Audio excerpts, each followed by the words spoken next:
Hello, how are you? It's me, Pop the Pickle. Are you ready for another story? You are? Great! Well, today I'm going to read you Give Us a Smile, Cinderella.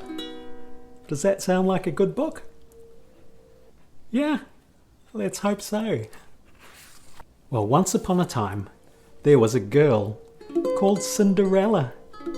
She lived in a big house with her mean old stepmother and two horrible stepsisters, Griselda and Prunella. They made poor Cinderella do all of the housework while they lazed about, eating cakes and sweets. Ooh, I don't know if that sounds so bad, does it? Griselda and Prunella were so lazy, they didn't even bother to brush their teeth. Have you got teeth? Can I see them? I've got teeth. See? I brush mine. Their teeth went yellow, and then green, then brown, and then some of them even fell out. Ooh. The stepsisters often had a toothache as well, and that made them even meaner. Poor Cinderella.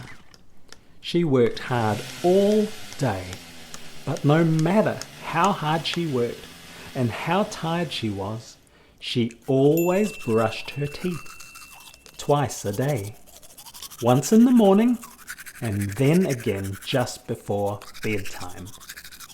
Do you brush your teeth? Yes? Very good.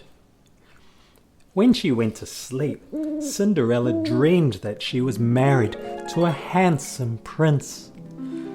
And they lived in a beautiful castle and never had to do any housework. Ever.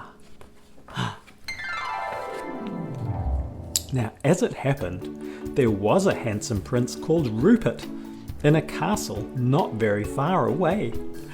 His dad, the king, wanted Rupert to get married, and he had a brilliant idea.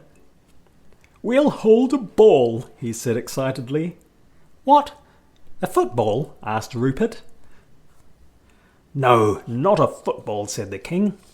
"A ball. A big, posh party. You're bound to find the girl of your dreams, and we'll have the wedding the week after." So that was settled.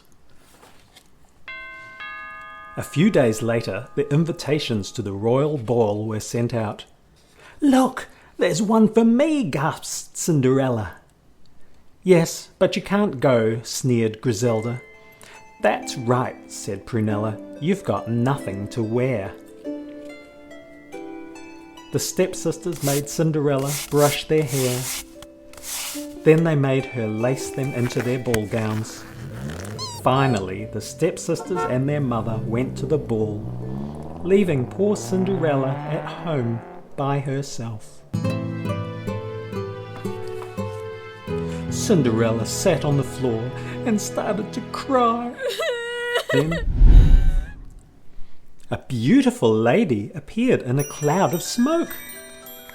"Who are you?" gasped Cinderella. "I'm your fairy grandmother," said the old lady.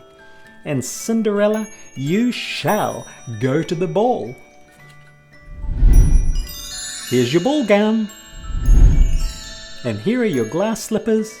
And here is your coach and horses." "Magic!" gasped Cinderella. "Well, yes," chuckled her fairy grandmother, "but the magic will only last until midnight, so make sure you're home by then." Meanwhile, at the palace, "Oh, Dad, I'll never find the girl of my dreams," Prince Rupert moaned to the king. "I've just danced with two girls with terrible teeth and breath like stinky cheese. Ugh." "Keep trying, lad," said the king.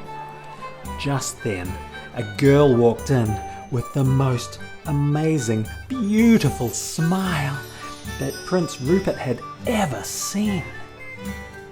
"Who's that?" said Griselda and Prunella. They had no idea that it was actually Cinderella. Prince Rupert was in love.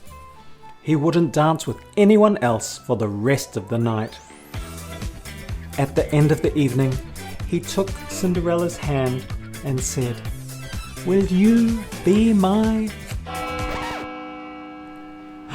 The clock started to strike midnight. Cinderella ran through the crowded ballroom. One of her shoes fell off. Cinderella had just skidded through the palace doors when she was back in her raggedy old dress again. "Oh, pants," cried Rupert. "The girl of my dreams has disappeared." Then he saw Cinderella's tiny glass slipper and he had a great idea. He would ask every girl in the kingdom to try on that shoe, and whoever it would fit, he would marry. Sounds like a great plan. So the prince trailed around the kingdom looking for his true love. But the shoe didn't fit anybody. At last, he arrived at Cinderella's house. Griselda, Prunella, and Cinderella all tried on the shoe.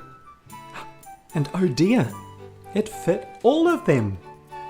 Then the prince said, "I know, smile for me."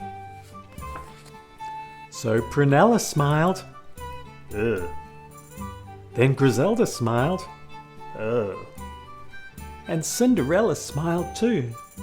"It's really you," said the prince. "Your smile is magical."